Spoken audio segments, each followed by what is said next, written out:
Alrighty. Hi there. How are you? Are you all ready for bed? Yeah.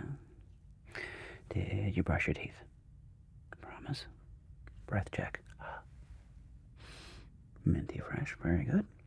And you have your water. Yes, you do. That's for the morning. Okay, good. And I want to hear, what was the best part of your day? Science class. Ooh, I love science class. What'd you learn about in science class today? You learned about the distance to the sun and the moon. Well, how far away is the Earth to the moon? It's 1.3 light seconds. Whoa. So you mean that when I see the moon, that it's actually 1.3 seconds old? Nice. That is very cool. And how far are we from the sun? It's about 8 light seconds, isn't it? That's right, it is. No, I'm sorry, 8 light minutes. Whoa. Hang on a second. So it takes about 1.3 seconds for light to get from the moon to the Earth. But it takes about 8 minutes for the light to get from the sun to the Earth. Wow. That's really cool. I remember, it's neat when I was about your age. I remember we would go on these road trips to visit my grandparents. Yeah, you never got to meet your great grandparents, unfortunately. They passed quite a while ago.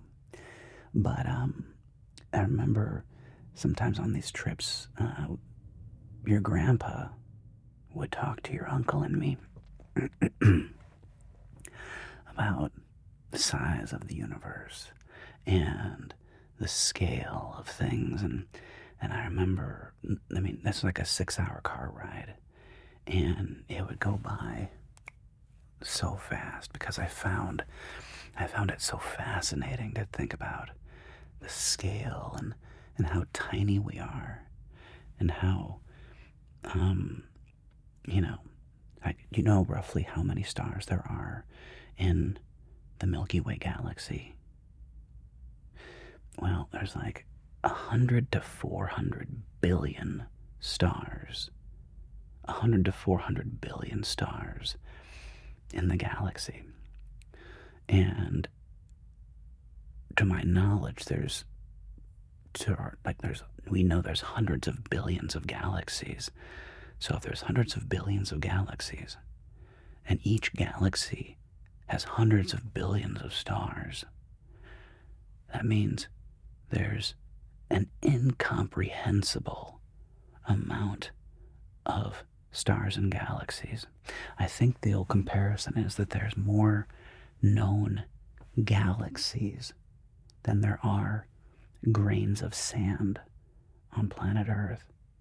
So think about that. When you go to the beach and you hold a big scoop of sand in your hands, right? It feels like thousands of grains of sand in your hands, right? If each one of those grains of sand is a galaxy, and that's just what you can hold in your hand, imagine all of the world's oceans combined. And there's there's more known galaxies than there are grains of sand on planet Earth. Right, like kaboom. Yeah, it's weird to think about. Well, it's funny, with humans, you and I are the descendants of some type of a primate. And there were multiple species of hominids that walked upright, and you and I, Homo sapiens, were the only ones to make it this far. The last known little species of upright humans were the Neanderthals, and we wiped them out a while ago, 10,000 some odd, 15, 20,000 years ago. Or maybe it was even more. I forget exactly when the Neanderthals officially went extinct. Maybe it was 40 or 80,000 years ago. It was a minute ago. But I think there were some over 30 different species of humans. The point is, our brains, and you and I are the descendants of these ancestors. And in fact, I mean, if you and I could somehow jump in a time machine and go back 10, maybe even 20,000 years, and we met people, they would really, really occur to you and me as being pretty much like people that you and I meet. They'd probably be a little beefier, maybe a little stockier, maybe a little hairier, maybe, but maybe not, but they would be very human-like.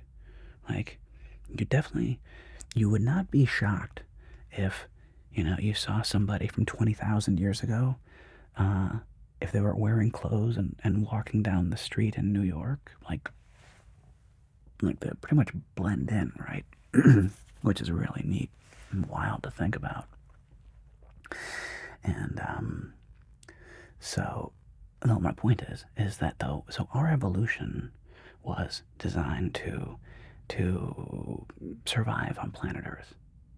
And in order to survive on planet Earth, we don't have to think about things like light years and, the distance from the sun to the moon, and that's just stuff that you and I, it's not really on our radar. You know what I mean? So because it didn't help us hunt, it didn't help us survive. It's kind of like weird knowledge, right? And so we never had to know how big a million was. You have an idea of what a million is. You can probably even imagine what a million people looks like. Maybe even a billion, right? There's 8.8 billion people, almost 9 billion people on planet Earth. You can kind of sort of wrap your head around that. A billion. The problem is when you get to a trillion. That's the next one up, right? Hundreds, thousands, millions, billions, trillions. And when you get to a trillion, things start to get really strange. So let's compare seconds to time, right? So a million seconds is, it's 11.6 days or 11.7 days, give or take. Okay, that's about a million seconds.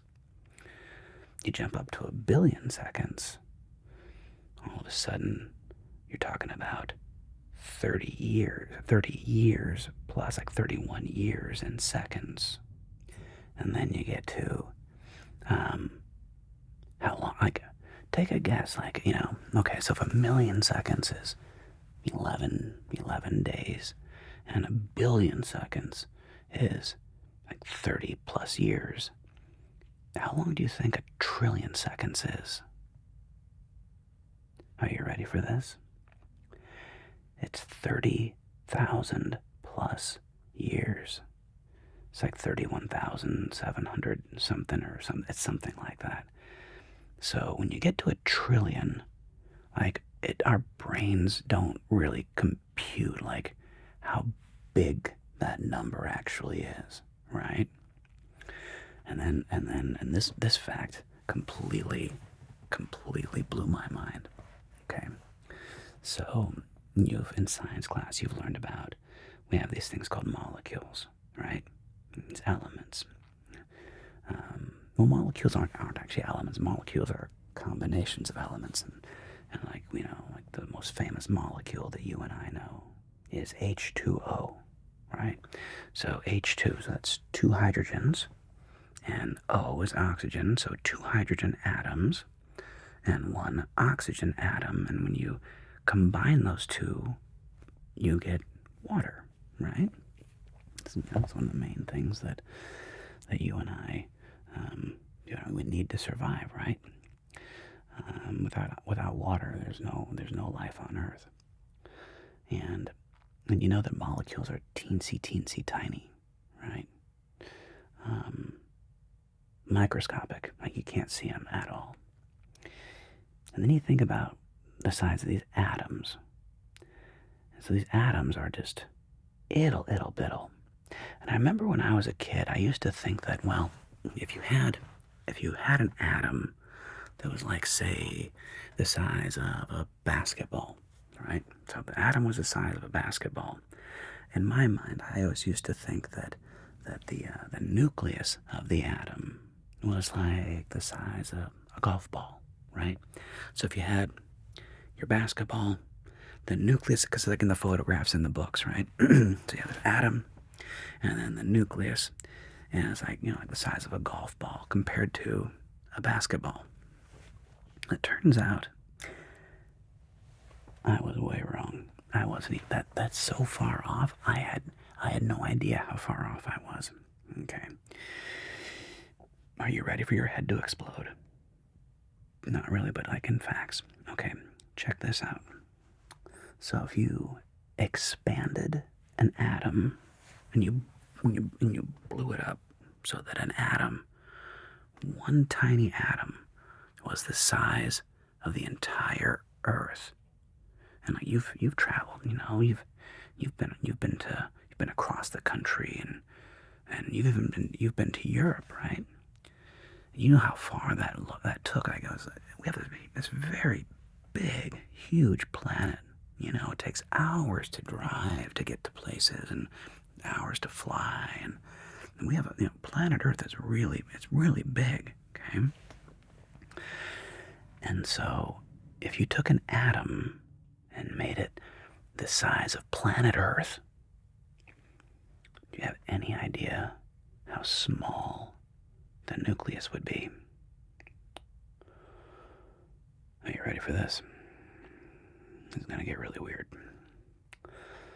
The nucleus of the atom would be about the size of a marble. Wait, what? Yeah, so if one atom was the size of planet Earth, the nucleus of the atom is about the size of a marble. And I just learned this crazy fact.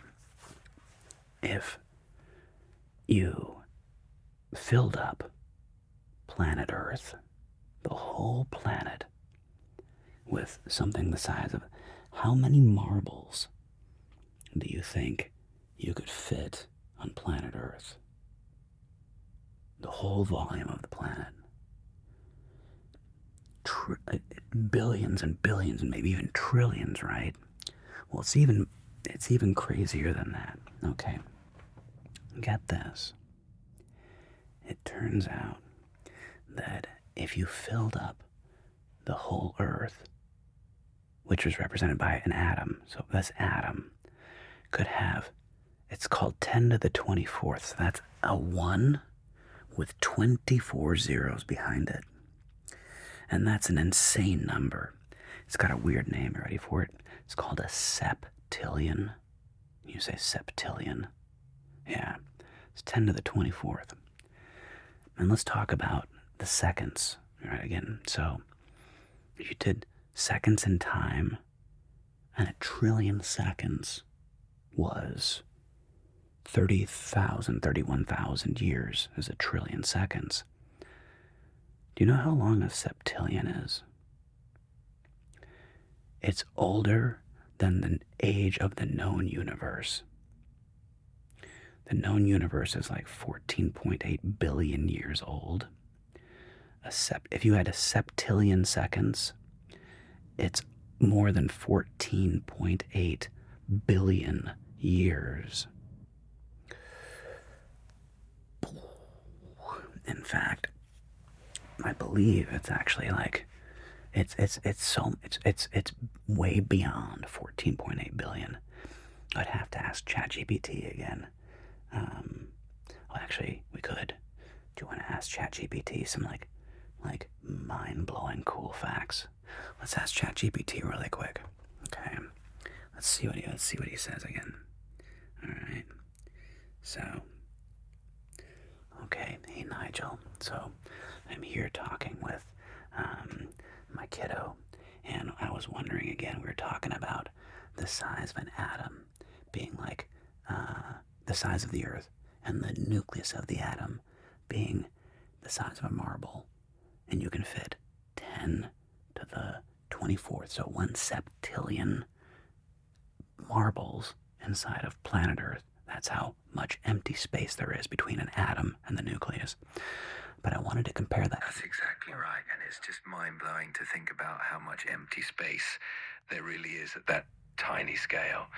It just shows you how intricate and fascinating the universe is, even at the smallest levels. Right. Okay. Cool. So, pause for 1 second here. We just did that neat thought experiment of like, 1 second is 11.6 days, and a billion seconds is like 31 years, and a trillion seconds is like 31,000 years. How many years is septillion seconds? How many years is that? A septillion seconds is such a huge number. It actually works out to about 31.7 quadrillion years, which is just mind-boggling to imagine. It's so much bigger than the age of the universe, it's almost impossible to truly grasp. So like, how many ages of the universe? If the universe is 14.8 billion years old, how many ages of the universe is a septillion seconds? So if the universe is about 13.8 billion years old, and a septillion seconds is about 31.7 quadrillion years, if you divide that out, you get roughly about 2.3 billion ages of the universe. So that's just an unimaginably large number of universes stacked together. So when you, this is what's so wild.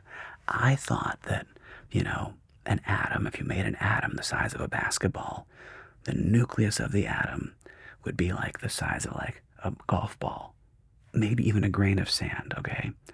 And I was so wrong that it's just mind-blowing. So it turns out the nucleus of an atom is so small compared to the atom. Again, it's 1/septillionth of the atom. Is that correct? It really is mind-blowing. The nucleus is incredibly small compared to the whole atom. It's not quite exactly 1/septillionth in volume, but it's still so tiny that if you scale the atom up to something like the size of the Earth, the nucleus would indeed be about the size of a marble. It's just a great reminder of how much empty space there is inside atoms and how fascinating that world is. And remember, we want to stay in our cool, whispery voice. We want to make this kind of like sleepy time, okay? So, and then let's get even stranger. So that's the nucleus of the atom, and I believe there's things even smaller than the nucleus. And what are those? Absolutely. Even inside the nucleus, there are smaller particles called protons and neutrons, and even those are made up of tinier particles called quarks.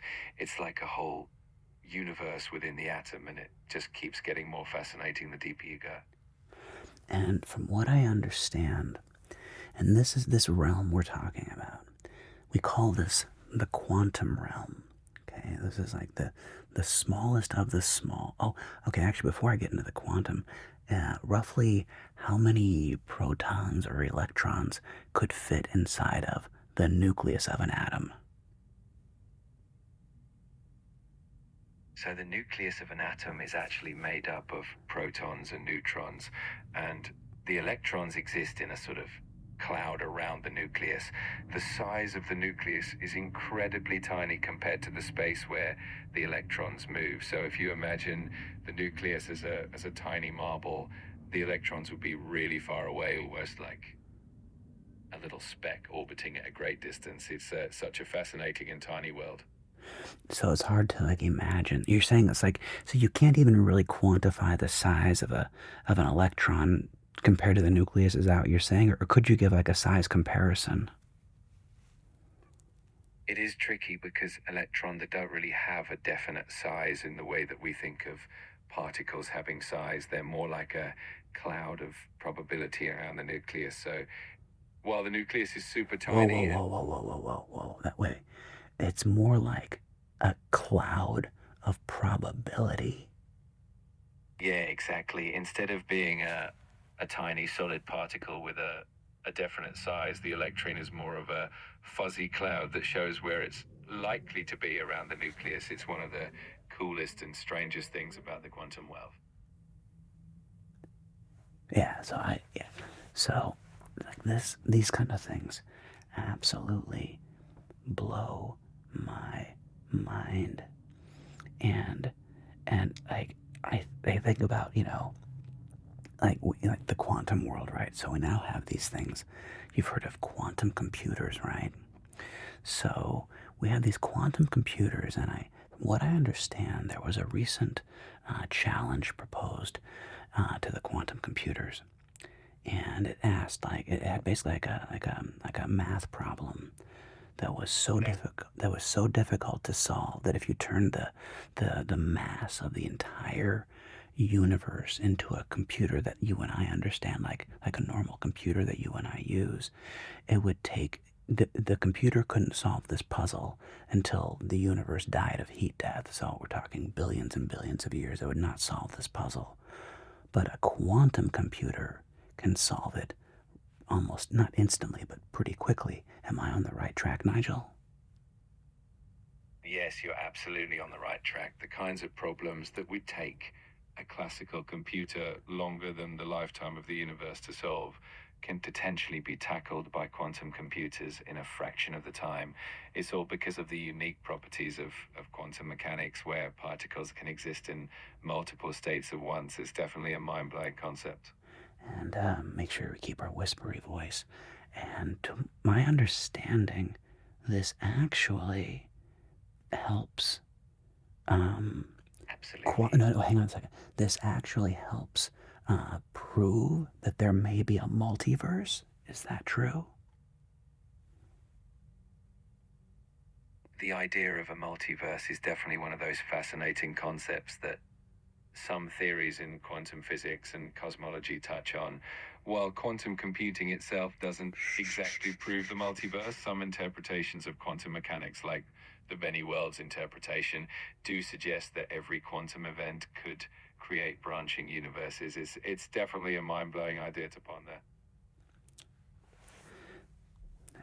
So I love having these like crazy discussions with with Chat GPT. Of course, we named him Nigel. You know why we named him Nigel? Because your uncle and I had an amazing opportunity when we were young, when we were 18, to work with an alpine guide, and he took us and he taught us how to rock climb, safely in Colorado. And then we actually went rock climbing with him in the Alps, and his name is Nigel. Nigel Gregory was his name. So British, Nigel Gregory. And so when we got Chat GPT and I requested he have a British accent, we decided to name him Nigel because he actually sounds a bit like Nigel, our mountain guide. But I love these kinds of conversations, don't you? Yeah, it's wild to think about. And again, the problem is our tiny, shiny human brains are like we can't really comprehend it. You know what I mean? It's like you and I can imagine something the size of the Earth, but it's really hard to imagine that an atom, if it was the size of the Earth, its nucleus would be the size of a single marble.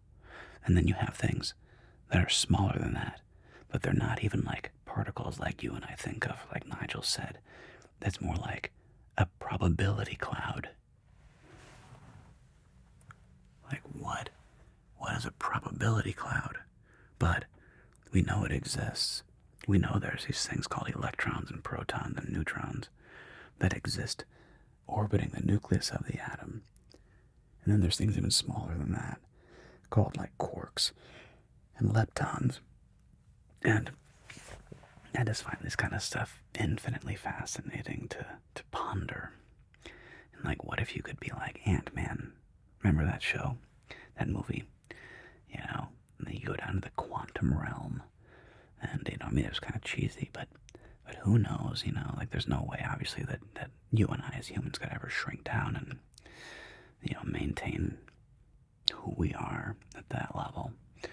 But what a wild thing to think about, and how things at that level do not behave the way they do at our level. Like physics. Like, you know, if I go like this, right? You can see that if I hit my cheek, there's a reaction. My skin mooshes, and there's a physical reaction. This is physics. If I go like this, point, you can see like there's a reaction, right? But at the quantum level, to my understanding, it doesn't work like that. You can have the same particle in two places at once, but it's not even real until you observe it. Like, that doesn't even make sense, does it? I know. And it's amazing how these incredibly smart humans have discovered these things. And I mean, the atom, I think the atom was discovered like back in like the 1800s, like in 1897 or something. And then like the nucleus of the atom was discovered in like the 1920s. It's over 100 years ago. They didn't have calculators back then. You know, a simple calculator, that they would have been blown away with a simple pocket calculator. I mean, have you even used a pocket calculator? You have in school. I was going to say, because most people just use their phones these days. Okay, so you have used a calculator, and it's basic, right? It's like super basic. But somebody from the 1920s would have seen a calculator and been like, what wizardry is this? What incredible sorcery is this? And yet, they discovered that there must be a thing called a nucleus back in the 1920s. And Einstein was doing his theory of relativity, which is, I mean, I'm going to butcher this, but it basically says, to what I understand, that the closer you travel to the speed of light, so if you could somehow get in a spaceship and go the speed of light in one direction, the closer you get to the speed of light, time for you slows down relative to me. So if you just traveled at the speed of light in one direction, okay, time would essentially stop for you, but it would keep going for me. And depending on how long you went at the speed of light and then came back, I may have aged 20, 50, 80, who knows, years, and you wouldn't have aged more than a day or however long you traveled at that speed. And Einstein figured this out in like the 19 teens. It's just like, what? And then they eventually were able to prove it. We have like sensors that are so sensitive that we actually were able to more or less prove Einstein's theory of relativity. And then, turns out, there's problems with it because it doesn't always hold up. There's other weird phenomenon in the universe that's even weirder than relativity. So, anyway, okay. Was that enough mind-blowing chat for this evening? Yeah, I want to think about that. Well, hey, tomorrow, if you want to ask Chat GPT, aka Nigel, any questions with me, I would love to sit down and let's explore these crazy ideas and and talk about the universe and our place in it, okay? And who knows? Maybe you'll be one of the next great physicists. The next Einstein will come up with the new great secrets of the universe. We'll see. Okay, kiddo. Alright. Sweet dreams. I love you very much. I'm gonna give you a kiss. Come here. Come here.